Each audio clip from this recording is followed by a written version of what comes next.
Alors, le point de départ de ma méditation d'aujourd'hui, c'est le texte que Claude vient de vous lire dans Jean 9, versets 1 à 11. Et oui, c'est le même que celui de la semaine passée. Et puis, ceux qui s'en souviennent, en tout cas, moi, j'étais assis juste là quand Jaco a fait la lecture, puis j'ai dit « Oh non, il ne va pas prêcher la même chose que je vais prêcher la semaine prochaine, parce que là, j'ai pas assez de temps cette semaine pour changer complètement mon sujet.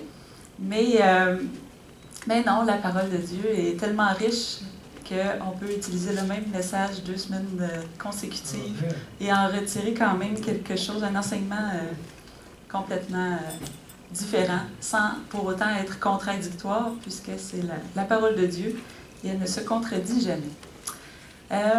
Et pour mais garder quand même à l'esprit ce que vous avez entendu la semaine passée de la part de Richard, c'est ceux qui peut-être n'étaient pas là, vous pouvez aller sur YouTube et taper « Pourquoi les bonnes personnes souffrent » par Richard Lemay.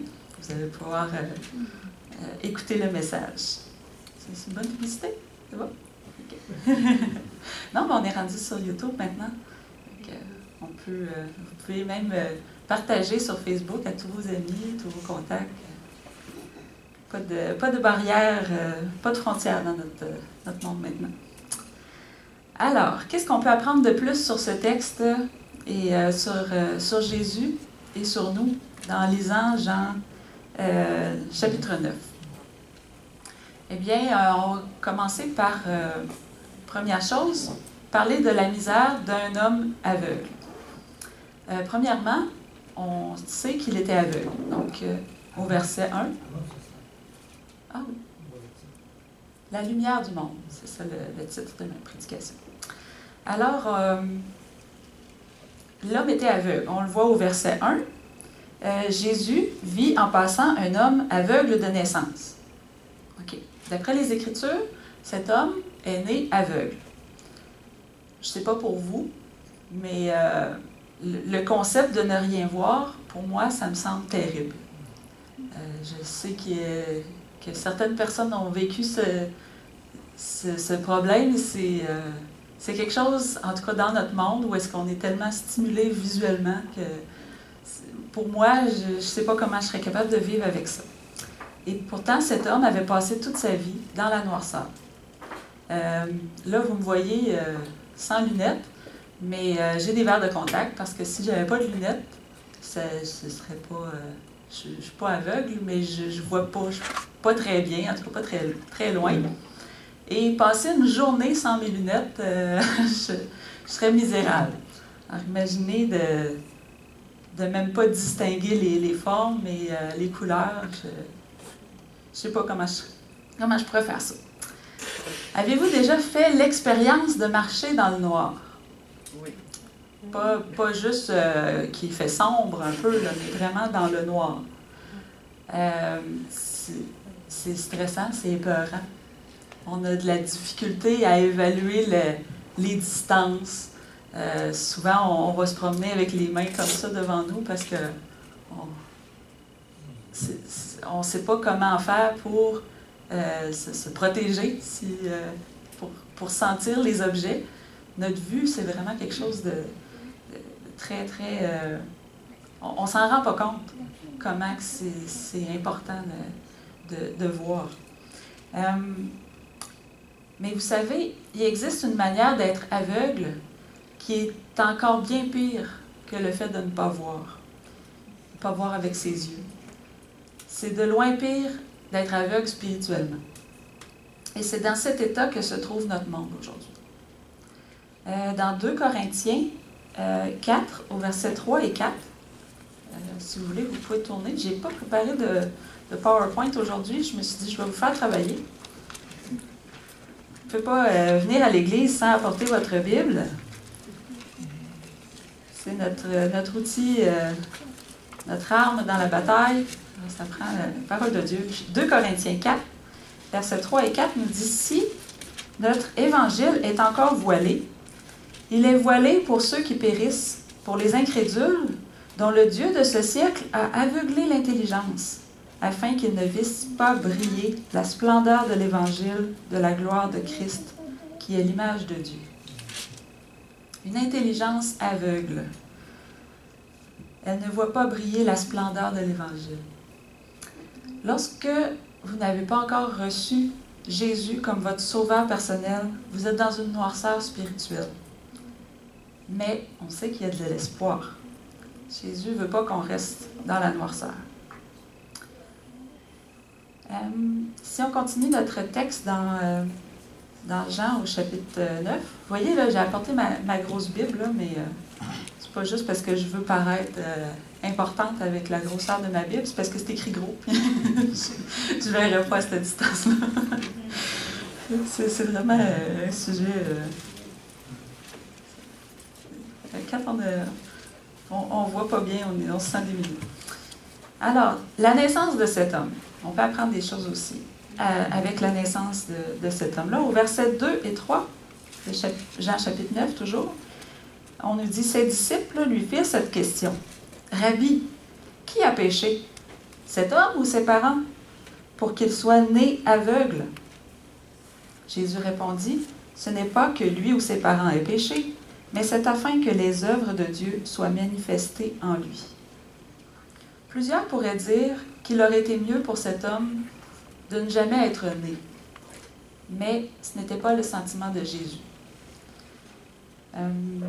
Il dit à ses disciples que Dieu permit le handicap de cet homme afin que cet homme puisse glorifier Dieu à travers sa vie.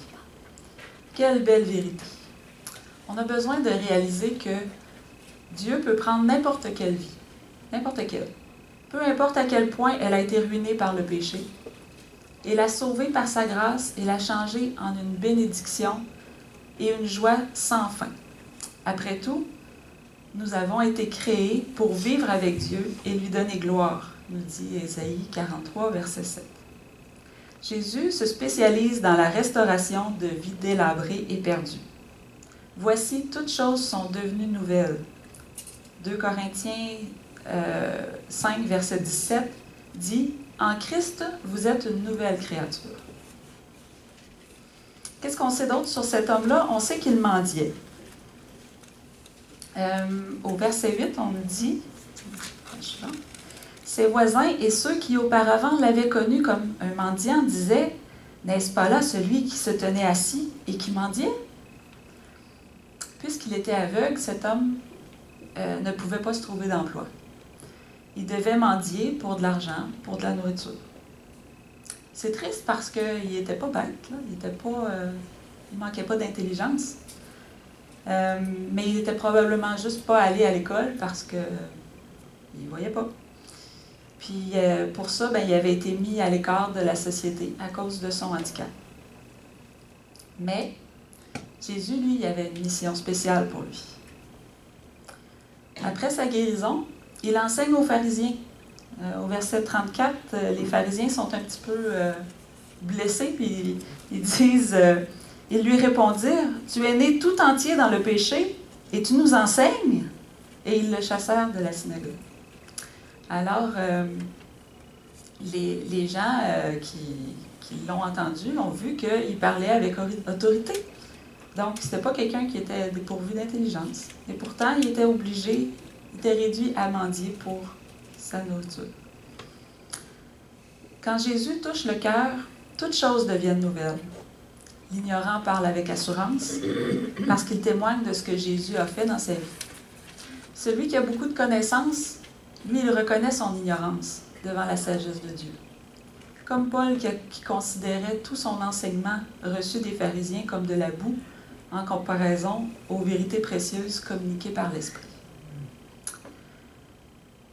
J'ai connu un homme, c'était le père de ma meilleure amie quand j'étais jeune, mon amie Marie-Hélène. Son père, je l'admirais beaucoup parce qu'il connaissait bien sa Bible. Il connaissait aussi les livres de l'Esprit de prophétie. Puis j'avais l'impression qu'ils avaient tous lus. Mais plusieurs années plus tard, je l'ai entendu faire le témoignage de sa rencontre avec Jésus. Puis ça m'a tellement surpris lorsqu'il m'a dit que avant de rencontrer Jésus, il n'était pas intéressé par la lecture. Il n'y avait pas beaucoup d'éducation. Puis, que tout ce qu'il aimait lire, c'était des albums de Tintin.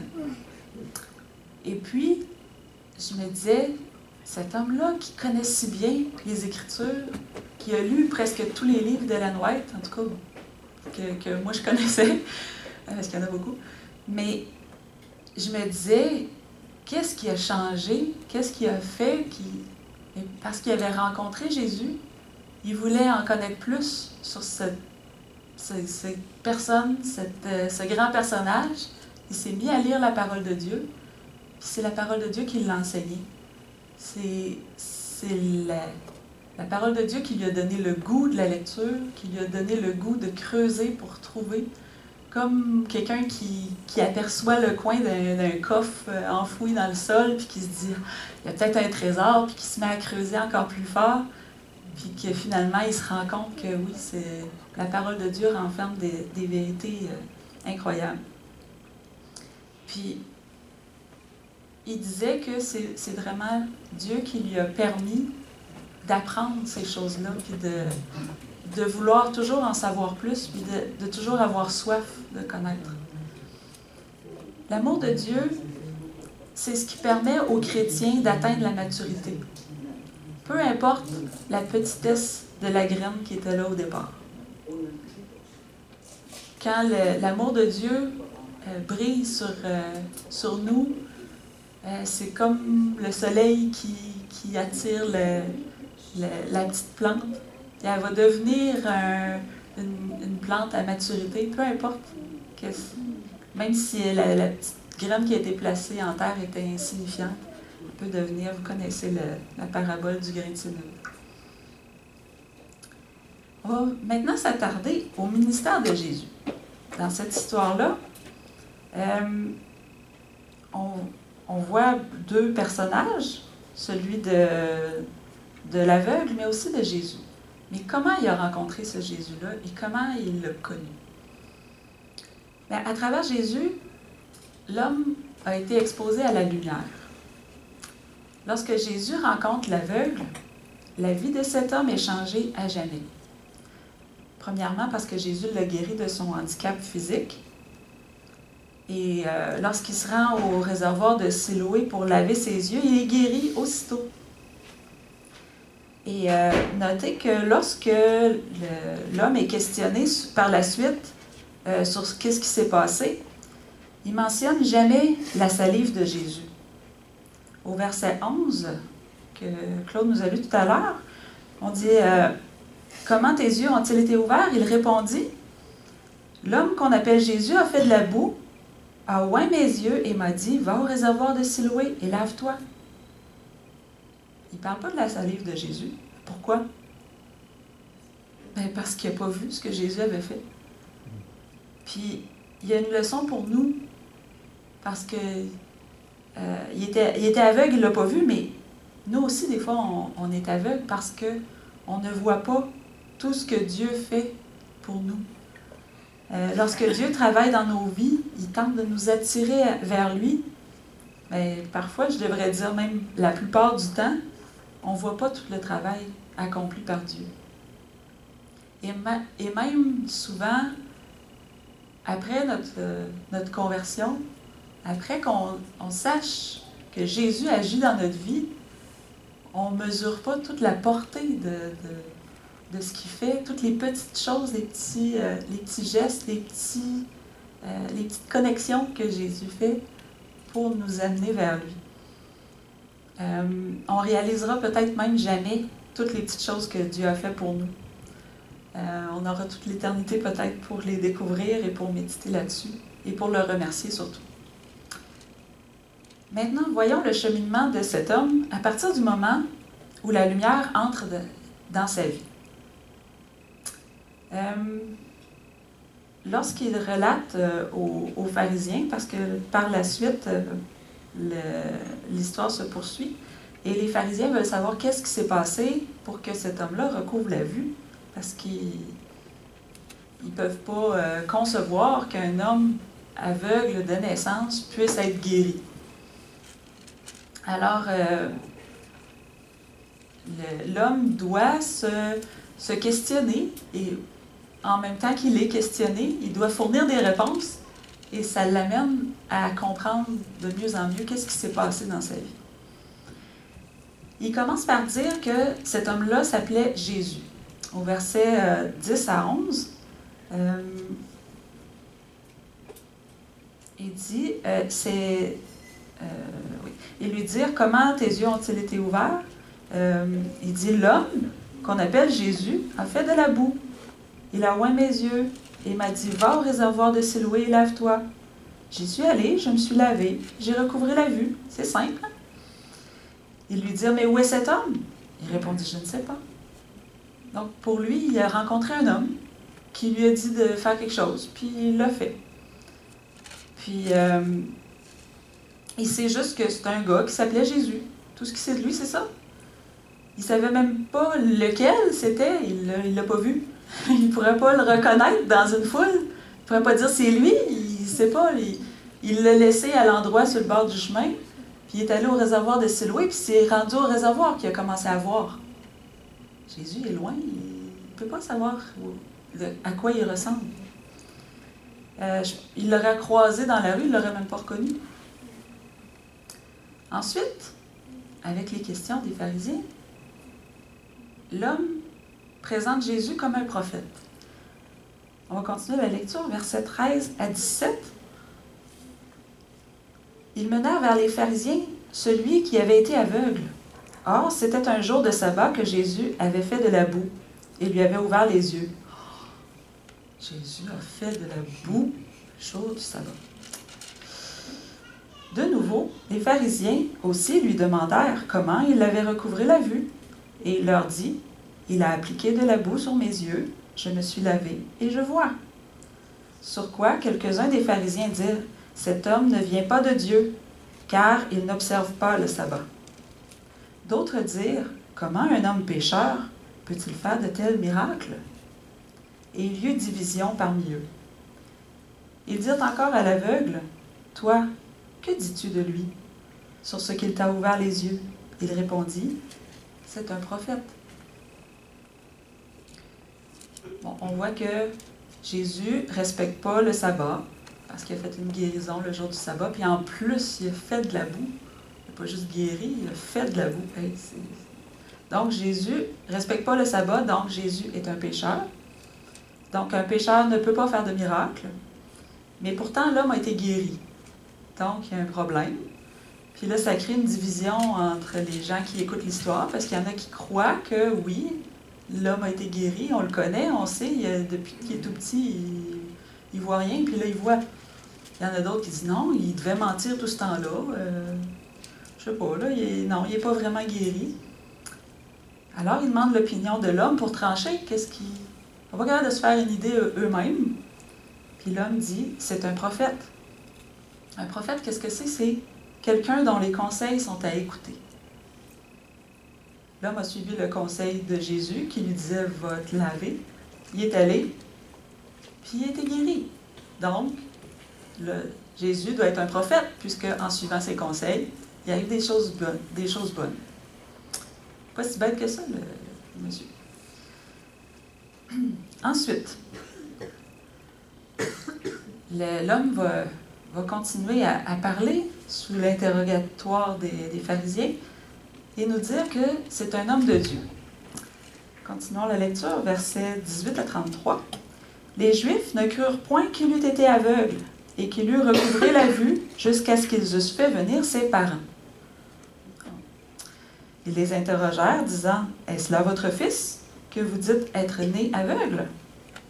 Comment donc voit-il maintenant? » Ses parents n'étaient pas avec lui lorsque c'est arrivé. Il était un homme sur le bord du chemin, là, les parents n'étaient plus à côté.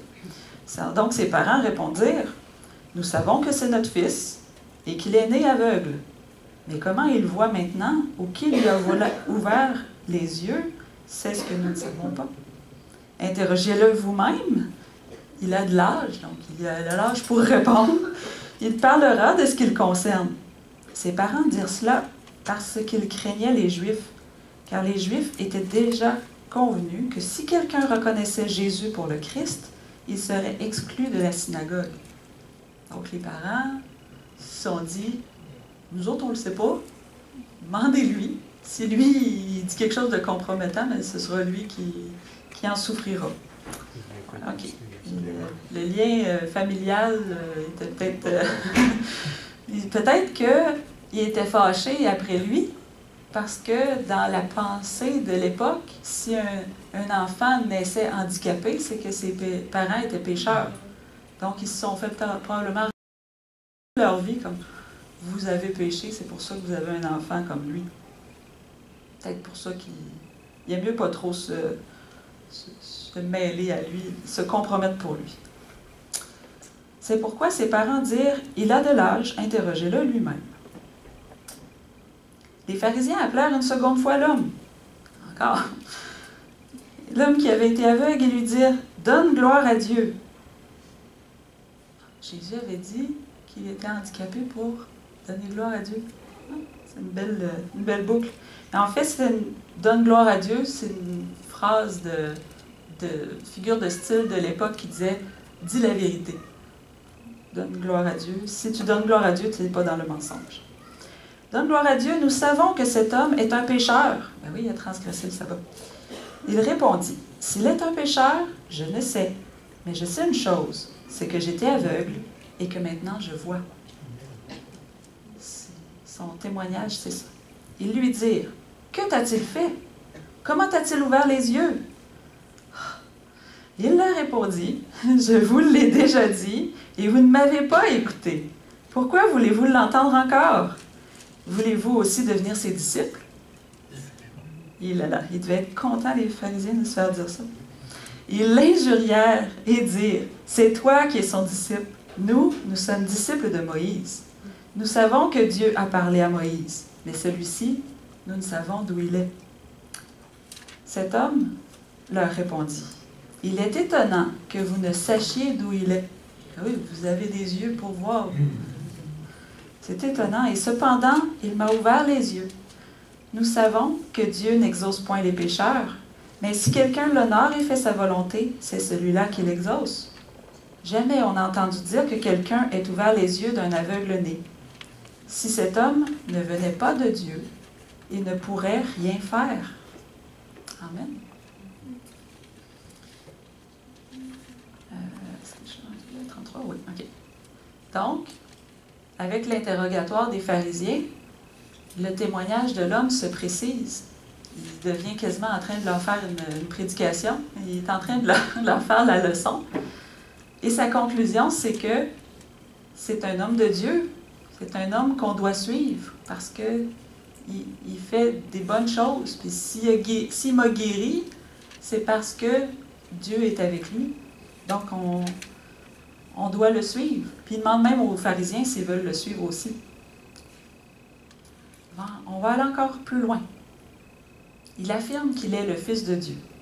On poursuit la lecture au verset 34. Ils lui répondirent, « Tu es né tout entier dans le péché, et tu nous enseignes? » Et ils le chassèrent. Les parents avaient raison d'avoir peur de témoigner en faveur de Jésus parce qu'il aurait été chassé eux aussi. Jésus apprit qu'il l'avait chassé et l'ayant rencontré, il lui dit. Jésus a appris que l'homme avait été chassé. Il ne l'a pas rencontré par hasard. Moi, je suis certaine qu'il l'a cherché. Puis il est allé lui parler. « Crois-tu au Fils de Dieu? » Il répondit, « Et qui est-il, Seigneur, afin que je croie en lui? » « Tu l'as vu, lui dit Jésus. Et celui qui te parle, c'est lui. Il dit, « Je crois, Seigneur. » Et il se prosterna devant lui. Il reconnaît Jésus comme le Fils de Dieu. Finalement, Jésus est venu à lui personnellement et lui révèle, ou même il lui confirme sa vraie identité. Jésus n'a pas fait ça avec beaucoup de gens. Même quand, certaines fois, ses apôtres disaient « Mais tu es le Christ », il disait « Chut, tais-toi, c'est pas le moment. » Mais à cet homme-là, il lui a confirmé « Je suis le Christ ». Il a dit aussi à la Samaritaine « Je le suis, celui qui te parle ». Lorsque la Samaritaine a dit « Lorsque le Messie arrivera, on va l'écouter. « Écoute-moi parce que c'est moi. » Et il ne l'a pas dit avec orgueil. Il l'a dit parce que c'était probablement la seule barrière encore entre la Samaritaine et lui. Et peut-être qu'il n'aurait plus jamais l'occasion de la rencontrer. Alors c'est la même chose pour cet homme-là. Il avait besoin d'avoir la certitude. Puis Jésus est allé à sa rencontre, il l'a cherché. Puis il lui a confirmé. Il lui a dit, dans le fond, si tu t'es fait expulser de la synagogue, c'est pas grave. Ça, c'est les châtiments des hommes, mais moi, je viens et je te dis, je t'aime. Cet homme est passé de voir Jésus comme un homme parmi tant d'autres, à un homme dont les conseils sont dignes d'être écoutés, à un homme à suivre ou à qui ressembler, puis à quelqu'un digne de foi et d'adoration. Au début du chapitre 9, Jésus nous dit « Je suis la lumière du monde ». Au verset 4 et 5, il dit « Il faut que je fasse, tandis qu'il est jour, les œuvres de celui qui m'a envoyé. La nuit vient où personne ne peut travailler.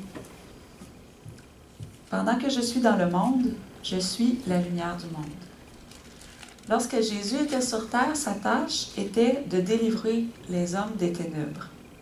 Savez-vous que c'est encore ce qu'il fait aujourd'hui? Dans Jean 8, au verset 12, c'est juste la page avant pour ceux qui ont encore leur doigt dans Jean, il nous est dit, Jean 8, verset 12, « Jésus leur parla de nouveau et dit, « Je suis la lumière du monde. Celui qui me suit ne marchera pas dans les ténèbres, mais il aura la lumière de la vie. » Jésus l'a répété plusieurs fois qu'il était la lumière. Dans Jean 12, versets 35 et 36, juste un petit peu après, 35 et 36, on nous dit, « Jésus leur dit, « La lumière est encore pour un peu de temps au milieu de vous. Marchez pendant que vous avez la lumière, afin que les ténèbres ne vous surprennent point. Celui qui marche dans les ténèbres ne sait où il va. Pendant que vous avez la lumière, croyez en la lumière, afin que vous soyez des enfants de lumière. »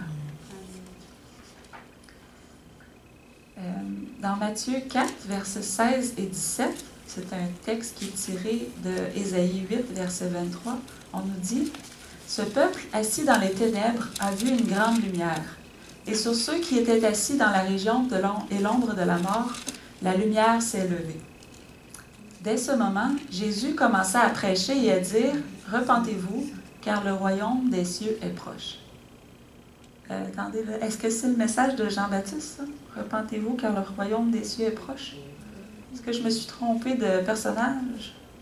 Ben non, c'est le même message. « Repentez-vous, car le royaume des cieux est proche. » C'était aussi le message de Jésus. Lorsqu'il a commencé son ministère, c'est ce qu'il annonçait. Vous savez aussi que c'était le message de Pierre. Dans Acte 2, au verset 38 et 39, il nous est dit, Pierre leur dit, « Repentez-vous et que chacun de vous soit baptisé au nom de Jésus-Christ pour le pardon de vos péchés, et vous recevrez le don du Saint-Esprit. Car la promesse est pour vous, gens de Jérusalem, entre parenthèses, pour vos enfants, ceux qui entendront ce message par la suite, parce que vous allez retourner dans votre maison et vous allez partager ce message. Et pour tous ceux qui sont au loin. Hey, c'est nous, ça! Tous les chrétiens sur terre, tous les êtres humains sur terre, ce sont ceux qui sont au loin. En aussi grand nombre que le Seigneur notre Dieu les appellera. Eh oui, c'est nous. C'est le même message, mais Pierre rajoute l'étape du baptême. Est-ce que c'est une nouvelle doctrine que Pierre a trouvée? Ben non. Jean-Baptiste prêchait sur le bord du Jourdain et on l'appelait pas seulement Jean, comme son père Zacharie l'avait dit, après que sa langue fut déliée, mais on le surnommait Jean le Baptiste, parce qu'il prêchait la repentance. Et le baptême suivait par... ça allait de soi. La repentance implique un désir de changer et de marcher en nouveauté de vie. Voyez maintenant comment Paul relate sa rencontre avec Jésus sur le chemin de Damas. On va tourner dans Actes, au chapitre 26. Paul est en prison et il témoigne devant le roi Agrippa et lui raconte qu'est-ce qui s'est passé lorsqu'il a rencontré Jésus sur le chemin de Damas. Acte 26, versets 12 et 13. C'est dans ce but que je me rendis à Damas avec l'autorisation et la permission des principaux sacrificateurs. Vers le milieu du jour, ô roi, je vis en chemin resplendir autour de moi et de mes compagnons une lumière venant du ciel et dont l'éclat surpassait celui du soleil. Au verset 17 et 18, un peu plus loin, parce qu'entre les deux, il y a ce que Jésus a dit à Paul. Mais au verset 17, il dit « Je t'ai choisi du milieu de ce peuple et du milieu des païens, vers qui je t'envoie, afin que tu leur ouvres les yeux, pour qu'ils passent des ténèbres à la lumière et de la puissance de Satan à Dieu, pour qu'ils reçoivent par la foi en moi le pardon des péchés et l'héritage avec les sanctifiés. » Donc, au verset 18, on voit que Jésus a donné une mission spéciale à Paul de prêcher pour que les gens passent des ténèbres à la lumière, de la puissance de Satan à celle de Dieu, qu'ils reçoivent le pardon des péchés et l'héritage avec les sanctifiés. Donc, il devait ouvrir les yeux aux païens. Ouvrir les yeux aux païens, ça veut dire prêcher la repentance et la conversion à Dieu avec la pratique d'œuvres dignes de la repentance. Ça, c'est inscrit au verset 21. C'est ça? Verset 20. Donc, il dit à ceux de Damas d'abord, donc un peu comme Pierre l'avait dit tout à l'heure, à Jérusalem, à ceux qui sont au loin.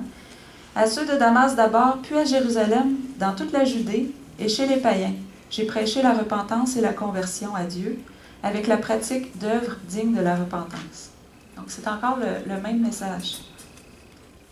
Vous savez que les ténèbres sont opposées à la lumière, mais on dit toujours les ténèbres et la lumière. Ténèbres, il y a un S, c'est pluriel, puis lumière est au singulier. Mais avec Dieu, on est dans la lumière, on est dans la vérité. Mais quand tu es dans les ténèbres, il y a confusion, il y a plein de possibilités d'histoires, mais c'est tous des mensonges.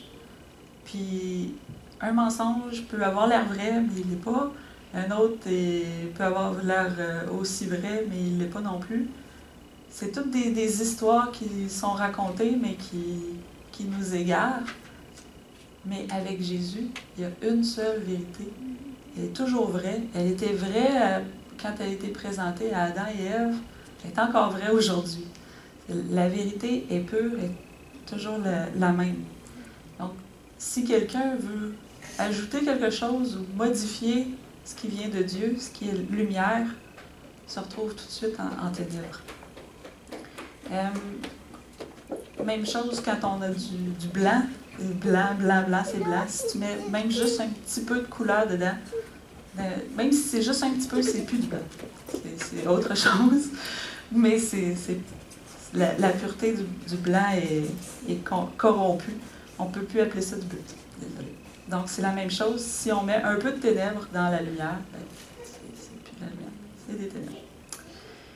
Verset 23, juste après, on nous dit savoir que le Christ souffrirait. Donc, il devait annoncer, c'est le message que Paul devait annoncer, il dit savoir que le Christ souffrirait et que, ressuscité le premier d'entre les morts, il annoncerait la lumière au peuple et aux nations. Donc, le mandat de Jésus était aussi d'annoncer la lumière au peuple, à Israël, et aux nations, donc aux païens. Toujours le même message. Parlant au peuple d'Israël dans Ésaïe 49, verset 6, puis par la suite, par l'entremise de Paul à Israël, à l'Israël spirituel dans Acte 13, au verset 47, il nous est dit « Je t'ai établi pour être la lumière des nations, pour porter le salut jusqu'aux extrémités de la terre. » C'était le mandat du peuple d'Israël. C'est le mandat aussi de l'Israël d'aujourd'hui. Dieu désire que nous brillions comme des lumières dans ce monde. Les ténèbres ont recouvert la terre et les gens sont dans la noirceur. Christ nous appelle à laisser notre lumière briller devant les hommes afin que tous voient nos bonnes œuvres et glorifient notre Père qui est dans les cieux. Jésus a spécifié la position que son peuple doit occuper quand il a dit « Vous êtes la lumière du monde ». Des membres de l'Église doit émaner une influence qui doit éclairer les autres. Celui qui donne la lumière arrange les lampes afin que toute sa maison soit éclairée. Il a une réserve inépuisable de lumière et il place ceux qui croient véritablement en lui où il pourrait briller de plus en plus. Constamment, notre lumière doit croître en éclat parce que nous recevons constamment la lumière de la source de toute lumière. En observant le Christ, nous devenons changés à son image, reflétant sa lumière au monde. Chaque âme unie à Christ devient une lampe dans la maison de Dieu. Chacun reçoit et redonne, laissant la lumière de Dieu rayonner dans de brillants rayons. À chacun son reflet, chacun sa couleur, comme des pierres précieuses qui édifient son Église, mais toujours puisant à la même source. Dieu donne à chaque membre de son Église la tâche d'éclairer le monde, et ceux qui remplissent fidèlement leur devoir recevront une part croissante de lumière à partager. Par son esprit, Dieu façonnera ses agents humains, renouvelant leurs énergies et leur communiquant les vérités nécessaires pour éclairer ceux qui les entourent. Il n'y a pas de limite à l'efficacité de Dieu. Demandez et vous recevrez, nous est-il dit. Pourquoi hésitons-nous à demander l'Esprit? C'est une citation qui vient de Bible Echo. Il n'y a pas de page, il n'y a pas de numéro de page. Désolée. Lorsque l'homme aveugle né et qui a recouvré la vue, on ne sait pas son nom, en tout cas. Lorsque cet homme-là s'est réveillé ce matin-là, il n'a jamais imaginé qu'il serait guéri. Et encore moins qu'il rencontrerait son Sauveur. Il pensait vivre sa journée comme les journées précédentes, dans la noirceur, dans les ténèbres. Une chose est certaine, même si la Bible ne nous le dit pas, je suis persuadée que le jour suivant, il ne s'est pas réinstallé sur le bord de la route pour mendier. Sa vie a été transformée et il devait raconter à tous comment il était passé des ténèbres à la lumière. Le monde aujourd'hui est rempli de gens qui sont dans d'épaisses ténèbres et qui ne réalisent pas qu'il y a un Jésus capable de les en délivrer. Et nous sommes placés sur leur chemin pour les amener à la véritable lumière. Ne nous cachons pas sous le boisseau. Merci de votre attention. Amen.